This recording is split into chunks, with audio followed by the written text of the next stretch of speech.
দেখুন 32 নাম্বার ভাঙা হলো, আমি জানি এটা নিয়ে আজকে অনেকেই হয়তো আমার বিরুদ্ধে লাগবেন, লাগলেও কিছু যায় আসে না। 32 নাম্বারটা 24-48 ঘন্টা ধরে ভাঙা, এটা বিভৎস রকম একটা মববাজি। এবং সেই সময় আপনার নিশ্চয়ই মনে আছে হিন্দি গান বাজানো, তার সঙ্গে নাচানাচি করা, সকল কিছুই হয়েছে। এরপরে আমরা দেখলাম যে যেই মবের ব্যাপারে বলা আছে যমুনার একটা মানে লক্ষণ রেখা টানা আছে, তার বাইরে আসলে গিয়ে কেউ যমুনার কাছে মিটিং করতে পারবে না। কিন্তু আমরা দেখলাম যে সরকারের নিজস্ব দল, যেটাকে আমি রাজার দল বলি, তারা কিন্তু ঠিকই যেতে পারলো। এবং তার পরপরই আমরা দেখলাম আওয়ামী লীগকে নিষিদ্ধ করার একটা ঘোষণা আসলো। আপনি কিন্তু এই ঘটনাগুলোকে বিচ্ছিন্নভাবে দেখলে হবে না, ঘটনাগুলোর একটা প্যাটার্ন আছে। ঘটনাগুলো কিন্তু আপনাকে একটা মেসেজ দেওয়ার চেষ্টা করছে, যেই মেসেজটা গতকাল বা গত পরশু জামায়াতের আমির প্রথম দিলেন। তিনি বললেন এই আইন শৃঙ্খলা পরিস্থিতি নিয়ে তো আসলে নির্বাচন করা যায় না। আপনি নিশ্চয়ই জানেন যে বেশ কয়েকটি রাজনৈতিক দল এবং সেই সঙ্গে সরকারের একটা বড় অংশ চাইছে নির্বাচনটিকে যতদূর সম্ভব পিছিয়ে দেওয়া যায়। সো এই ধরনের আনরেস্ট যদি চলতে থাকে, এই ধরনের মবক্রেসি যদি চলতে থাকে, তাহলে তো সত্যি আমি নিজেই বলবো যে আসলে আমি বা কি করে গ্যারান্টি দেবো যে আমার ভোটগুলো আমার বাক্সে ঠিক মতো গিয়ে পড়বে। এরকম একটা অবস্থা খুবই ঠান্ডা মাথায় পরিকল্পিতভাবে তৈরি করা হচ্ছে। এবং আমি আপনাকে আজকে আগাম বলে রাখি, এই সকল কিছুই হচ্ছে নির্বাচনকে পিছিয়ে দেওয়ার একটা চেষ্টা। আপনি দেখুন কেবলমাত্র বিএনপি ছাড়া আর যত ক্রিয়াশীল রাজনৈতিক দল মাঠে আছে, তাদের জন্য কিন্তু যত দেরি হয় ততই ভালো। কেন ভালো? এনসিপি মাত্র দলটা গোছাতে শুরু করেছে, গত 3 মাস বা 4 মাস হয়েছে তাদের বয়স। এবং তারা এখন যেই জায়গাগুলোতে যাচ্ছে, আমি তো দেখছি প্রতিদিনই মিডিয়াতে আসছে, ফেসবুকে আসছে, আমি দেখছি যে সাংবাদিক এবং ক্যামেরাম্যানদের আপ্রাণ একটা চেষ্টা আছে নিকোল। আমি নিজে তো জনসভা করি, আমি সেই আপ্রাণ চেষ্টা বুঝি। সেটা হচ্ছে লোক কতটা বেশি দেখানো যায়। সো আপনি এমন ভাবে ক্যামেরা অ্যাঙ্গেল করবেন, এমন ভাবে ফোকাস দিবেন যাতে আপনার মনে হয় অগণিত মাথা, আসলে মাথা কিন্তু কিছুই না। ওই দূরে যে রিক্সাটি দাঁড়িয়ে আছে, ওই মানে লোকজনের শেষে ওই রিক্সাটিও দেখা যায়, ভ্যান গাড়িটিও দেখা যায়। সো যাই হোক, মিডিয়াও চেষ্টা করছে আপ্রাণ লোক দেখানোর, বাট ওখানে যারা উপস্থিত তাদের তো আর বুঝতে বাকি নাই যে দলের আসলে অবস্থা কি। ব্যারিস্টার রুমিন ফারহানা, আপনি যেমন বললেন মিডিয়া চেষ্টা করছে এনসিপির সমাবেশে লোক দেখানোর, সেটা নিয়ে আপনার সঙ্গে কথা হবে, কারণ আপনার দলের মহাসচিবও মিডিয়ার বিরুদ্ধে এইরকম একটি ষড়যন্ত্রের বা অ্যালিগেশন তুলেছেন। আসবো আমি আপনার কাছে। ডক্টর মির্জা গালিব, এক পর্যায়ে বিশ্ববিদ্যালয়ের শাখা শিবিরের সাবেক এক নেতা চট্টগ্রাম বিশ্ববিদ্যালয়ের উপাচার্যকে বলেন এখানে আপনি নিজ যোগ্যতায় বসেননি। পরে অবশ্য গণমাধ্যমে দেওয়া সাক্ষাৎকারে তিনি বলেছেন তিনি উত্তেজনার বশে বলে ফেলেছেন, খুব বেশি ভেবেচিন্তে আসলে তিনি বলেননি। আপনার কি মনে হয় শিক্ষক ও ছাত্রের কেমন সম্পর্ক হলে উত্তেজনার বশে এমন কথা উপাচার্যকে বলা যায়? মধুর, তিতা, টক, নাকি অদৃশ্য নিয়োগকর্তা? ডেফিনেটলি এটা ইনকারেক্ট এক্সপ্রেশন, যেটা পরবর্তীতে উনি দুঃখ প্রকাশ করেছেন। আমি বোধহয় সেটি আসলে রাইট এক্সপ্রেশন। যেই সিচুয়েশনে এই কথাটা বলেছেন, ওই সিচুয়েশনকে যদি আমরা দেখতে চাই, আমরা এইভাবে ব্যাখ্যা করতে পারি যে ছাত্র রাজনৈতিক সংগঠনগুলো ক্যাম্পাসে যে এক ধরনের পাওয়ার হোল্ড করে, এক ধরনের মাসল রাজনীতি করে, এটা তাদেরকে যেভাবে এম্পাওয়ারমেন্ট করে তার একটা এক্সপ্রেশন হয়তো এখানে আছে। কিন্তু এই ঘটনার একটা ডিফারেন্ট পার্সপেক্টিভ আছে, আমাদেরকে সেটাও দেখতে হবে। যেটা রুমিন আপা বলতেছেন যে আমরা একটা ট্রমার মধ্যে দিয়ে গেছি, আমি মনে করি যে শুধু একটা ট্রমা না, আমরা একটা রিফর্ম পিরিয়ডের মধ্যে দিয়ে যাচ্ছি।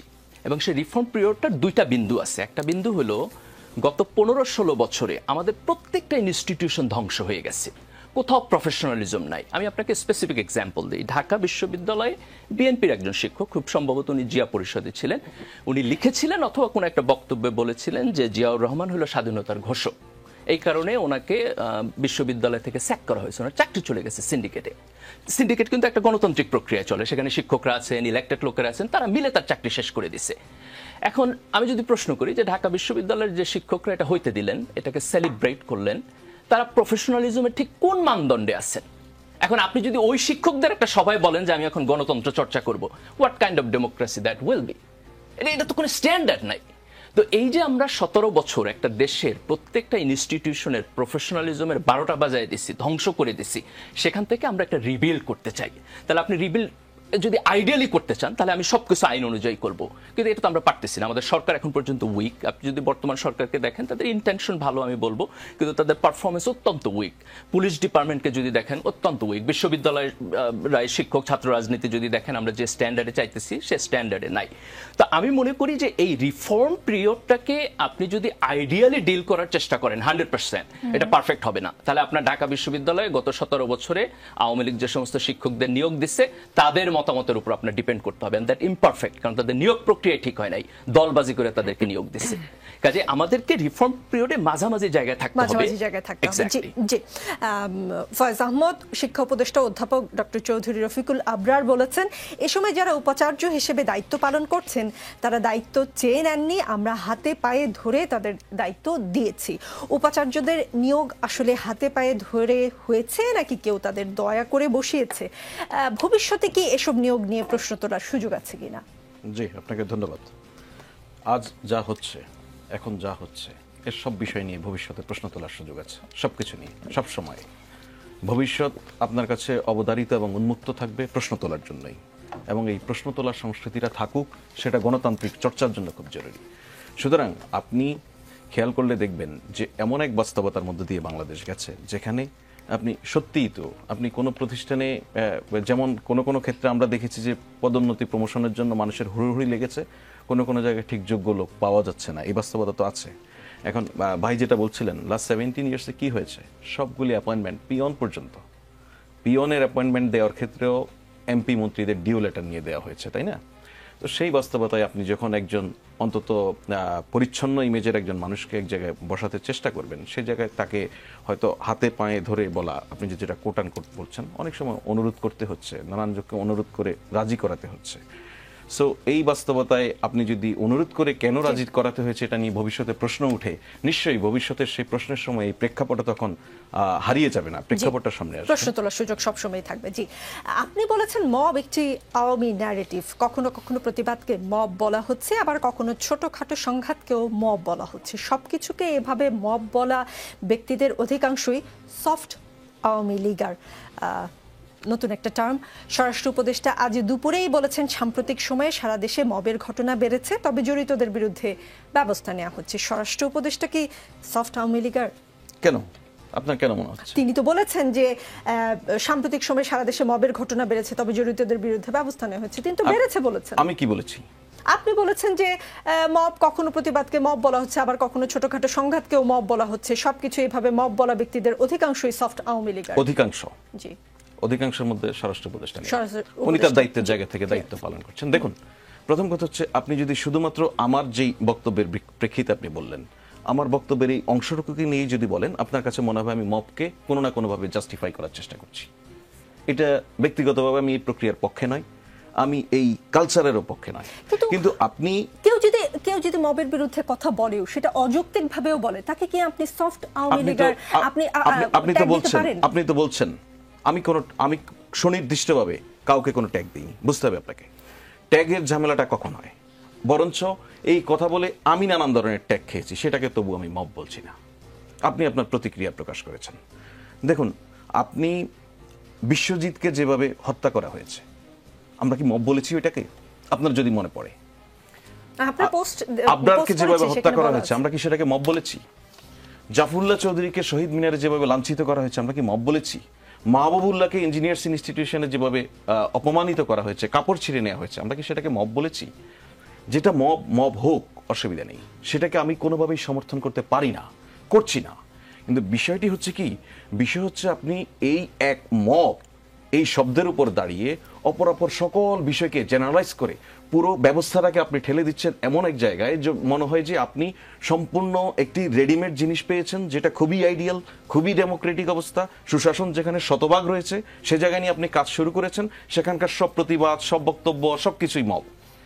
এটা করার মধ্য দিয়ে আপনি আজকে ধরুন, আমি কোনো কিছু মেনশন করছি না, সুনির্দিষ্ট করছি না, আজকে আপনি হয়তো সুনির্দিষ্ট কোনো একটা অ্যাটাককে মব বলছেন, বড় মব বলছেন, কালকে আস্তে আস্তে আগাতে থাকবেন, তারপর আপনার কাছে হঠাৎ করে আবিষ্কার করবেন আপনি আপনার সংজ্ঞা অনুযায়ী, আপনি বলতে আপনাকে বলছি, তো আপনার সংজ্ঞা অনুযায়ী আপনি হঠাৎ করে আবিষ্কার করতে সক্ষম হবেন, সিরিয়াসলি সক্ষম হবেন, এবং সকল এলিমেন্ট আপনার সামনে হাজির হবে যে 5 আগস্ট যে গণভবন ভাঙা হয়েছে সেটাও মব।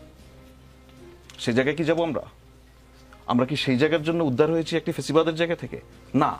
আবার একই সঙ্গে আপনি যখন কোনো সকল মতকে দমিয়ে রাখবেন, চাপিয়ে রাখবেন, সেটার এক ধরনের আউটবাস যখন হবে, হঠাৎ করে যখন জাপি ওপেন হয়ে যাবে, তখন নানান ধরনের অপ্রীতিকর ঘটনা ঘটতে থাকবে।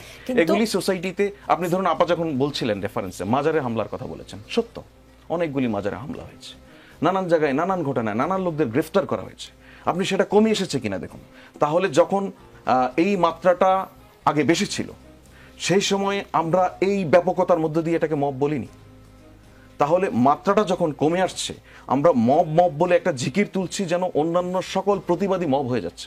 দেখুন, একজন ইউনিভার্সিটি শিক্ষক উনি বিদেশে গিয়ে বলে এসেছেন যে বাংলাদেশে সংখ্যালঘুদের গণহত্যা করা হচ্ছে। সেই মানুষটিকে যখন সেই ইউনিভার্সিটিতে আবার প্রমোশনের জন্য শর্টলিস্ট করা হয়, শিক্ষার্থীরা যদি তার প্রতিবাদ বাহিরে গিয়ে রাস্তায় দাঁড়িয়ে প্রতিবাদ করে, সেটাকে আমি কোন কারণে আমি সেটাকে মব বলবো? আমি কি ইউনিভার্সিটিতে কোনো প্রতিবাদ করিনি কখনো? পটিয়ে যা হয়েছে, পাটগ্রামে যা হয়েছে, সেগুলো কি আপনার আমি আপনাকে পরিষ্কার বলি, মব বন্ধ হয়ে গেছে, মব হচ্ছে না। ফয়েজ আহমদ, সেটাকে কি আসলে আপনাদের সংজ্ঞা অনুযায়ী সেটা কি প্রেসার গ্রুপ, না তারা সফট আওয়ামী লীগ? দেখুন, আমি আপনাকে বলছি, মব বন্ধ হয়ে গেছে, মব হচ্ছে না, এই ধরনের কোনো বক্তব্য কিন্তু আমরা বলিনি। স্বরাষ্ট্র উপদেষ্টার বক্তব্যই আপনি দেখছেন পরিষ্কার, সেটা তো সরকারের বক্তব্য। কিন্তু আমাদের কনসার্নের জায়গা হচ্ছে, আমরা যখন এই সরকারের যে উনি বলছেন সরকার দুর্বল এরাও একটা অন্যতম কারণ কি জানেন? ইন্টেনশন ভালো, পারফরম্যান্স উইক। সেটা এখন সরকার দুর্বল হওয়ার একটা অন্যতম কারণ হচ্ছে 8 আগস্ট সরকার গঠন হওয়ার পর থেকে এই সরকার চেষ্টা করেছে সবকিছু একটি গণতান্ত্রিক প্রক্রিয়ার মধ্যে দিয়ে, আইডিয়াল প্রসেসের মধ্যে দিয়ে এগোবে। এই আইডিয়াল প্রসেসে এমন এক জায়গা থেকে এগোনো শুরু করেছে যেটা পরিবেশটা আমরা ওই অবস্থার জন্য প্রস্তুত ছিলাম না।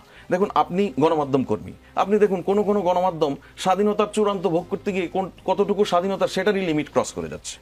আপনি কে একজন ফেসবুকে কি লিখছে সেটা ফটো কাট করে ছড়িয়ে দিচ্ছে। সীমা থাকে নাকি? স্বাধীনতার সীমা থাকে, ডেফিনেটলি। বাংলাদেশের গণমাধ্যমের স্বাধীনতার সীমা আমার সংবিধান করে দিয়েছে। আপনি স্বাধীনতার সীমা থাকবে না এমন কোনো স্বাধীনতাই নেই। সুতরাং ওই জায়গা থেকে আপনি দেখেন, একটা আইডিয়াল পরিস্থিতিতে যেমনটি হওয়া দরকার তেমনটি হওয়ার জন্য একটা পরিবেশ তৈরি করার প্রাথমিক ভিকটিম কিন্তু এই সরকারই। এই সরকারের উপর আপনি মব বলে চাপিয়ে দিচ্ছেন, বরঞ্চ এই মব বলে আপনি সরকারের বিরুদ্ধে এক ধরনের মব ক্রিয়েট করছেন। ব্যারিস্টার রুমিন ফারহানা, বিএনপি সংস্কার বিরোধী, এটা একটি মহলের পরিকল্পিত অপপ্রচার। সংস্কারের বিষয়ে বিএনপি অঙ্গীকারবদ্ধ, কিন্তু একটি মহল, একটি চক্র অত্যন্ত পরিকল্পিতভাবে বিএনপিকে সংস্কার বিরোধী বলে প্রচার করার অপচেষ্টা চালাচ্ছে। আজ সকালে কথাগুলো বলেছেন বিএনপি মহাসচিব মির্জা ফখরুল ইসলাম আলমগীর। বলেছেন, দুর্ভাগ্যক্রমে মিডিয়ার কিছু অংশ এবং কিছু ব্যক্তিত্ব বিএনপির সংস্কার সম্পর্কে বিভিন্ন রকম কথা বলছে, যেগুলো সঠিক নয়। বিএনপির প্রতিপক্ষ আওয়ামী লীগ, বিএনপির প্রতিপক্ষ এনসিপি, কখনো কখনো জামাত সহ অন্যান্য রাজনৈতিক দলও বিএনপির প্রতিপক্ষ। এখন দেখছি মিডিয়াও আপনাদের প্রতিপক্ষ, কারণ আপনি একটু আগে অভিযোগ করলেন এনসিপিকে নাকি এনসিপির সমাবেশে বেশি লোক দেখানোর চেষ্টাটা আসলে মিডিয়ার পক্ষ থেকে। কিন্তু নিন্দুকেরা যে অভিযোগ করে বা বলে যে 5 আগস্টের পর মিডিয়া বিএনপির ক্ষমতায়ন হয়েছে, বিএনপি মিডিয়াগুলো দখল করেছে, সেটা তাহলে সত্যি না? আপনার প্রশ্নে আমি নাকি মিডিয়া ঠিক বিএনপি সুরে কথা না বললে সেটা আপনাদের পছন্দ হয় না? আচ্ছা, আমি আপনার প্রশ্নে আসছি। তার আগে আমি আমাদের শ্রদ্ধেয় মহাসচিব মির্জা ফখরুল ইসলাম আলমগীর যে কথাটি বলেছেন যে সংস্কার বিএনপি পছন্দ করছেন, এটা কেউ কেউ বলছে, বা সংস্কার বিএনপি চায় না, এটাও কেউ কেউ বলবার চেষ্টা করছে। আপনি দেখুন, বাংলাদেশে যখন সংস্কার শব্দটি 1/11-এর পর থেকে একেবারে পরিত্যাজ্য হয়ে গিয়েছিল এবং রাজনৈতিক দলগুলো এই শব্দটিকে যথাসম্ভব এড়িয়ে চলবার চেষ্টা করতেন, বিকজ সংস্কার শব্দটির সাথে কোনো না কোনোভাবে মনে হয় যেন 1/11-এর সেই ষড়যন্ত্র জড়িত। সো সেই জায়গায় সেই সময়ে দাঁড়িয়ে দেশনেত্রী বেগম খালেদা জিয়া 2016 সালে প্রথম সংস্কারের ঘোষণা দিলেন, ভিশন 2030। তারপরে বিএনপি 27 দফা ঘোষণা করলো 22 সালে, এবং সকল রাজনৈতিক দলের সঙ্গে আলাপ আলোচনার মধ্য দিয়ে আমরা 31 দফায় আসলাম। এই 31 দফার মধ্যে আওয়ামী লীগ ছাড়া সেই সময় যেই রাজনৈতিক দলগুলো শক্তভাবে আওয়ামী লীগের দুঃশাসন এবং ফ্যাসিবাদের বিরুদ্ধে দাঁড়িয়েছিল, সেই সকল দলের কিন্তু মতামত ছিল, এবং তারই রিফ্লেকশন হচ্ছে 31 দফা। আজকে আমরা যে সংস্কার নিয়ে আলোচনা করছি তার মধ্যে মূলত তো আসলে সমস্যা হচ্ছে সাংবিধানিক সংস্কারগুলো নিয়ে। সেখানে আপনি বাইক্যামেরাল পার্লামেন্ট বলেন, prime minister, leader of the opposition এবং রাষ্ট্রপতি সকলের ক্ষমতার মধ্যে একটা চেক অ্যান্ড ব্যালেন্সের কথা বলেন, কিংবা আপনি মন্ত্রী পরিষদের সাথে প্রধানমন্ত্রীর ক্ষমতা শেয়ারিং বলেন, কিংবা আপনি প্রতিষ্ঠানগুলোকে শক্তিশালী করবার জন্য বিএনপি কি পদক্ষেপ নেবে, বা দেশের কি পদক্ষেপ নেওয়া যায়, রাষ্ট্র কি পদক্ষেপ নিতে পারে, সেই আলোচনা করেন।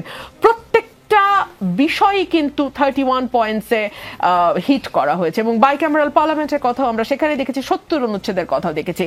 এরপরে যখন আমাদের এই 5ই অগস্টের গণ অভ্যুত্থানের পর আমরা একটার পর একটা কমিশন গঠন করলাম, আমরা একটা ঐক্যমত কমিশন তৈরি হলো, সেখানে গিয়ে আমরা দেখলাম প্রধানমন্ত্রী রাষ্ট্রপতি ক্ষমতার ভারসাম্য, কিংবা ধরুন 70 অনুচ্ছেদ, কিংবা রাষ্ট্রপতির নিয়োগ, কিংবা সংসদের উচ্চ কক্ষ এবং নিম্ন কক্ষ, কিংবা নারী আসন 50 থেকে বাড়িয়ে 100টি করা, প্রধান বিরোধী দল থেকে ডেপুটি স্পিকার নিয়োগ দেওয়া, 4টি প্রধান সংসদীয় স্থায়ী কমিটির প্রধান বিরোধী দল থেকে আসা, এই সকল বিষয়ে কিন্তু বিএনপি একমত হয়েছে। কিছুদিন আগে প্রথম আলোতে একটা রিপোর্ট এসেছে যেখানে বলা হয়েছে দুদক, প্রশাসন এবং আইন শৃঙ্খলা রক্ষাকারী বাহিনীর কতগুলো সংস্কার প্রস্তাব হয়েছে, তার কতগুলোতে বিএনপি একমত হয়েছে। সেটা জনাব সালাউদ্দিন আহমেদ, বিএনপির স্ট্যান্ডিং কমিটির সদস্য, তিনি একদম পরিষ্কার করে দিয়েছেন। সো বিএনপি সংস্কার চায় না, কথাটি বিরোধিতার খাতিরে বিরোধিতা করাই যায়। এটা মিডিয়া বলছে কেন বলেছেন? আমার প্রশ্নটা ওই জায়গায় ছিল। এই সকল কথাই মোটামুটি অনেকেই জানে, মিডিয়া কেন অপপ্রচার করছে বা মিডিয়া ষড়যন্ত্রের অংশীদার, সেই বিষয়টা পরিষ্কার হতে চাচ্ছিলাম। যে না, দেখুন, বাংলাদেশে মিডিয়ার কিছু অংশ এবং কিছু ব্যক্তি, দেখুন বাংলাদেশে মিডিয়ার স্বাধীনতা কতটুকু সেটা যদি আমরা যে আন্তর্জাতিক র্যাঙ্কিং গুলো আসে সেগুলোর দিকে তাকালেই খুব পরিষ্কার হয়ে যায়। গত 15 বছর মিডিয়াকে কিভাবে ব্যবহার করা হয়েছে যাতে ক্ষমতাটাকে টিকিয়ে রাখা যায়। মানে আমরা তো প্রশাসনের ক্ষমতা দেখেছি, পুলিশের ক্ষমতা দেখেছি, আমরা একই সঙ্গে বিচার বিভাগেরও রাজনীতিকরণ দেখেছি, কিন্তু সেই সঙ্গে মিডিয়াটাও কি খুব স্বাধীনভাবে চলতে পেরেছে? একেবারেই না। যদি চলতে পারতো তাহলে আমরা প্রথম আলো বা ডেইলি স্টারের সম্পাদককে বলতে শুনতাম না যে যা লিখতে চাই তা লিখতে পারি না, যা বলতে চাই তা বলতে পারি না। কিংবা ধরুন আমরা ডিজিটাল সিকিউরিটি অ্যাক্টে যখন একটার পর একটা সাংবাদিকের বিরুদ্ধে মামলা হয়েছে সেগুলো আমরা দেখেছি, রিপোর্টার্স উইদাউট বর্ডার্স এর র্যাঙ্কিং আমরা জানি। সো সেই সকল জায়গা থেকে যদি আপনি দেখেন বিএনপি মিডিয়া এই 9 মাসে হঠাৎ করেই একদম স্বাধীন হয়ে যেতে পারবে এটাই বা ভাবছেন কেন? ধরুন সেদিন একজন সিনিয়র সাংবাদিক মানব জমিনের মতিউর রহমান, উনি বলছিলেন যে আচ্ছা এই সরকারের কি কোথাও কোনো ভুল নাই? মানে আমরা কেন কেউ লিখছি না বা বলছি না, এই সরকারের ভুল কি কোথাও হচ্ছে না? এখন এই তার মানে এখনো মিডিয়া নিয়ন্ত্রিত এবং সে মিডিয়া বিএনপির বিরুদ্ধে ষড়যন্ত্রে অংশগ্রহণ করেছে। বিএনপির বিরুদ্ধে না নিকল, এটা এই জায়গাটা ভুল হবে যদি আমরা বলি, বরং আমরা এটাকে এভাবে বলি যে আমরা সকলেই রাজার দল চিনি এবং রাজার দলের পরেও তো সেকেন্ড আরেকটা দল থাকে যেটা রাজার হয়তো পরবর্তীতে আরেকটু পছন্দের। মানে প্রথম রাজার দল যেটা সেটা তো রাজারই দল, তারপরের যে দল সেটাও রাজার খুব অপছন্দের দল নয়। সেগুলোর ব্যাপারে মিডিয়ার কিছু সফট কর্নার থাকবে, মিডিয়ার কেউ কেউ উপায়হীন ভাবে তাদেরকে ন্যায্যতা দেওয়ার চেষ্টা করবে, উপায় নাই তো। জি, ডক্টর মির্জা গালিব, বিএনপির সিনিয়র যুগ্ম মহাসচিব রুহুল কবির রিজভী বলেছেন যুগ যুগ ধরে জামায়াত মানুষের মনোভাব বুঝতে পারেনি, তাই দলটি 71-এর বিরোধিতা করেছিল। বর্তমানে মানুষের পালস বুঝতে না পেরে নির্বাচন পেছানোর পায়তারা করছে। বলেছেন জামায়াত একদিকে নির্বাচন পেছানোর কথা বলছে, আবার অন্যদিকে প্রার্থীদের নমিনেশন দিচ্ছে। এটা দ্বিচারিতা। জামায়াত দ্বিচারী কিনা, কি মনে করেন আপনি? না, জামাতের আমিরকে আমি যতটুকু দেখেছি উনি তো স্পষ্টভাবে বলেছেন যে রোজার আগে নির্বাচন হলে ভালো হয়, যেখানে ডক্টর ইউনূসের একটা ডেডলাইন ছিল জুন পর্যন্ত, তো উনি সেখানে রোজার আগে নির্বাচনের কথা বলছেন। তো আমার বোধ হয় যে বর্তমান যে অন্তর্বর্তী সরকার, উনি কিন্তু এটা বলেছেন, আমি আরেকটু বলি প্রশ্নের সাথে অ্যাড করি, উনি যেটা লালমনিরহাটের পাটগ্রামে শুক্রবারে যেটা বলেছেন, থানায় লালমনিরহাটের পাটগ্রামে থানায় হামলা চালিয়ে 2 আসামি ছিনিয়ে নেওয়ার ঘটনা উল্লেখ করে তিনি শুক্রবারে বলেছেন যে এই পরিস্থিতিতে নির্বাচন কিসের, কি নির্বাচন হবে। তারপরে শনিবার যেটা বলেছেন সংস্কার ছাড়া যেন তেন নির্বাচন করা যাবে না। আবার ফেব্রুয়ারিতে নির্বাচন নিয়ে বাংলাদেশে জামায়াত ইসলামের কোনো আপত্তি নেই। আজকে বিকেলে বলেছেন জামাতের নায়েবে আমির সৈয়দ আব্দুল্লাহ মোহাম্মদ তাহের। আসলে জামায়াত ইসলামী নির্বাচন কি ফেব্রুয়ারিতে চায়, নাকি সংস্কার শেষ করে 5 বছর পরে নির্বাচন চায়, নাকি জামায়াত এপ্রিলে নির্বাচন চায়? আসলে জামায়াত ইসলামী কি চায়? না, আমি তো আর জামাতের মুখপাত্র হিসেবে কথা বলতে পারবো না, আমি জামাতের সরাসরি মেম্বার না, আমি জাস্ট অবজারভার হিসেবে, নাগরিক হিসেবে যদি দেখি, তাহলে দেখেন এখানে 2টা জিনিস হয়েছে। প্রথম হলো যে সরকার যখন আসছে তারা খুব স্পষ্টভাবে বলছে যে জুনের পরে তারা থাকবে না, এবং জুন হচ্ছে তাদের ডেডলাইন। এর আগে আপনার ডিসেম্বর বলছে, ডিসেম্বর থেকে জুন এই পর্যন্ত ডেডলাইন। তো এই কথাই কিন্তু সরকার খুব স্ট্রেট ফরওয়ার্ড এবং সেখানে ক্লিয়ারলি সে পজিশন আছে। আপনি জামাতকে যদি দেখেন, তারা সরকারের পজিশন তখন ডিনাই করে নাই, তাদের জুন পর্যন্তই ডেডলাইন ছিল। মাঝখানে তারা একটা সময় বলছে যে এটা যদি রোজার আগে হয় তাহলে ভালো হয়, কারণ রোজার সময় আপনি গেলে প্রায় জুন ক্রস করে যাবেন, গরম আসবে, বৃষ্টি আসবে। So they have a position যে আমি ফেব্রুয়ারিতে নির্বাচন চাই। এখন প্রশ্ন হলো, আপনি যখন ফেব্রুয়ারিতে নির্বাচন চান, তার আগে কি আমাদের কোনো কাজ নাই? ধরেন আমি নাগরিক হিসাবে যদি মনে করি যে ওকে আমি ডেমোক্রেসিতে যাইতে চাই, গত 16 বছর গণতন্ত্র ছিল না, আমি একটা গণতন্ত্রে যাইতে চাই, তাহলে গণতন্ত্রে যাইতে হলে কি করতে হবে? নির্বাচন আমাকে দিতেই হবে। আপনি তো নির্বাচন ছাড়া গণতন্ত্রে যাইতে পারবেন না, কোনো ওয়ে নাই। কিন্তু আমি যদি নির্বাচনে যাইতে চাই, তার আগে আমার কাজ কি? আমার কাজ হলো এই 16 বছরে যে ইনস্টিটিউশনগুলো ভেঙে পড়ছে সেগুলো আমাকে একটু দাঁড়া করাইতে হবে। আমার প্রধান নির্বাচন কমিশনার আগে যারা ছিল তারা করতে পারবে না, তাহলে নতুন নির্বাচন কমিশনার দিতে হবে। আমার কনস্টিটিউশন নিয়ে প্রশ্ন উঠছে, তাই না? 72 কনস্টিটিউশন নিয়ে অনেকে আপত্তি করতেছেন। প্রশ্ন উঠছে, এই যে 16-17 বছরে একটা ফ্যাসিস্ট সরকার ডেভেলপ করতে পারলো, তাহলে কি আমাদের কোনো কনস্টিটিউশনাল প্রবলেম আছে যেটার মধ্য দিয়ে তারা তৈরি হয়েছে?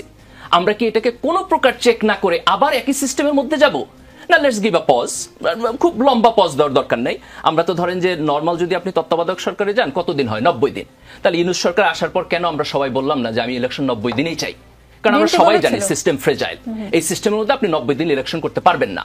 তাহলে আমি আরেকটু বেশি সময় নিলাম। সময়টা কতখানি হবে সেটা নিয়ে আলাপ আলোচনা হইতেছে। আমি মনে করি যে জুন একটা রাইট ডেড লাইন আর কি। আমার কাছে মনে হয় যে দ্যাটস এ ভেরি রিজনেবল।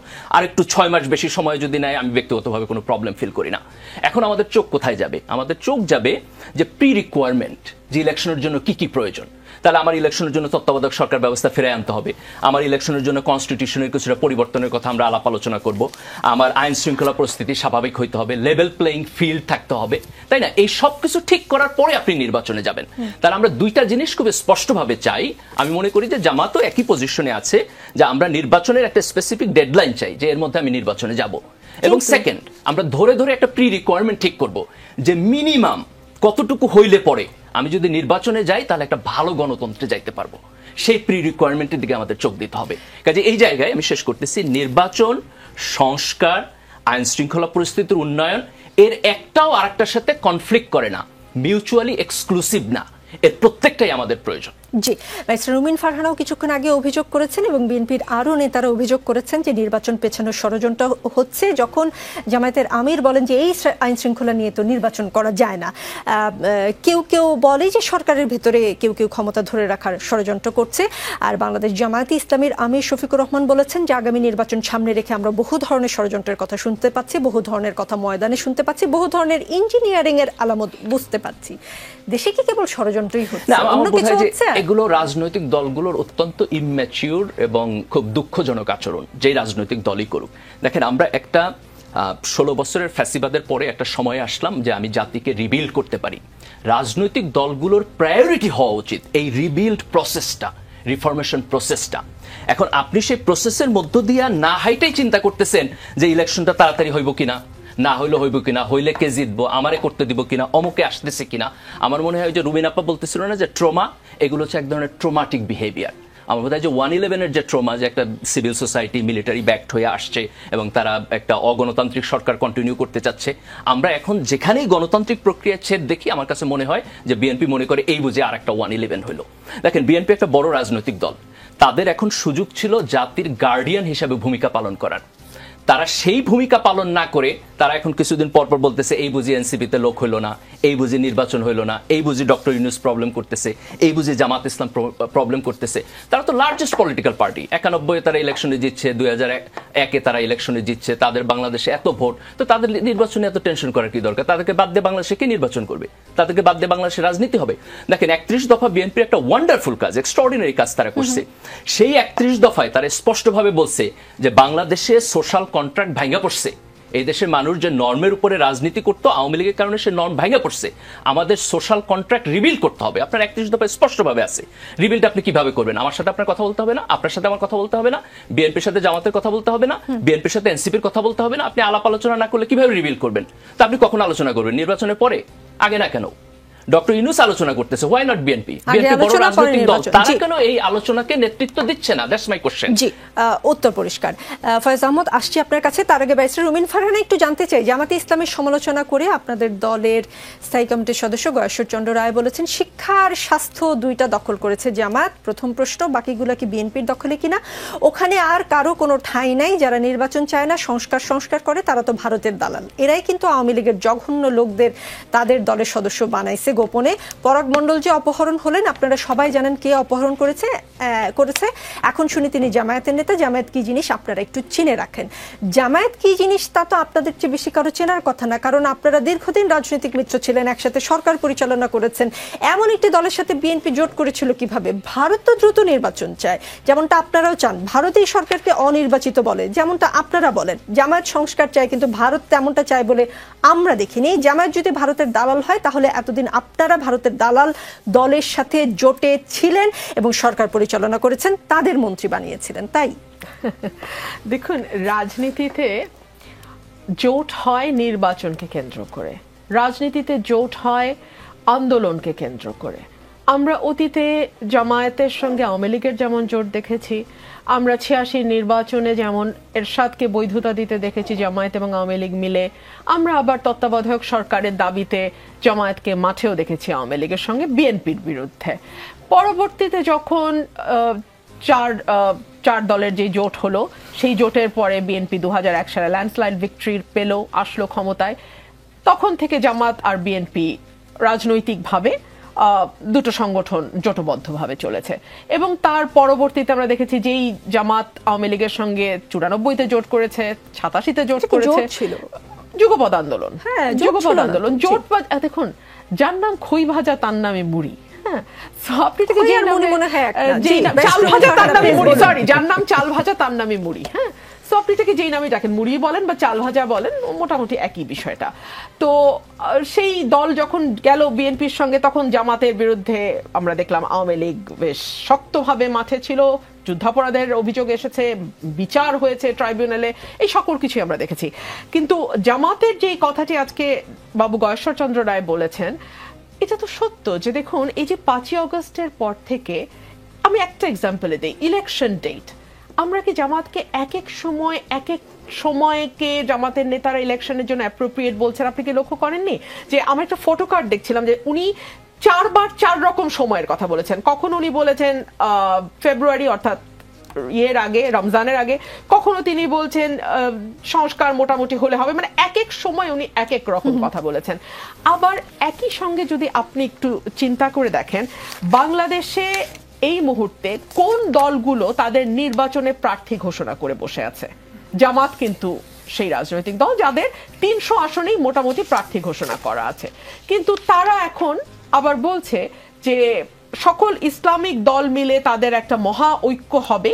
এবং সেখান থেকে আমি যেটা শুনলাম, ইসলামিক আন্দোলন বা হাত পাখা তারা যে দাবিটা তুললেন, সেটা হচ্ছে যে পিআর পদ্ধতিতে নিম্নকক্ষে ভোট হবে। একদিকে আপনি 300 আসনে প্রার্থী ঠিক করছেন, অন্যদিকে আপনি আবার জোট করছেন। জোট করলে তো আসলে 300 আসনে আপনার প্রার্থী ঠিক থাকার কথা না।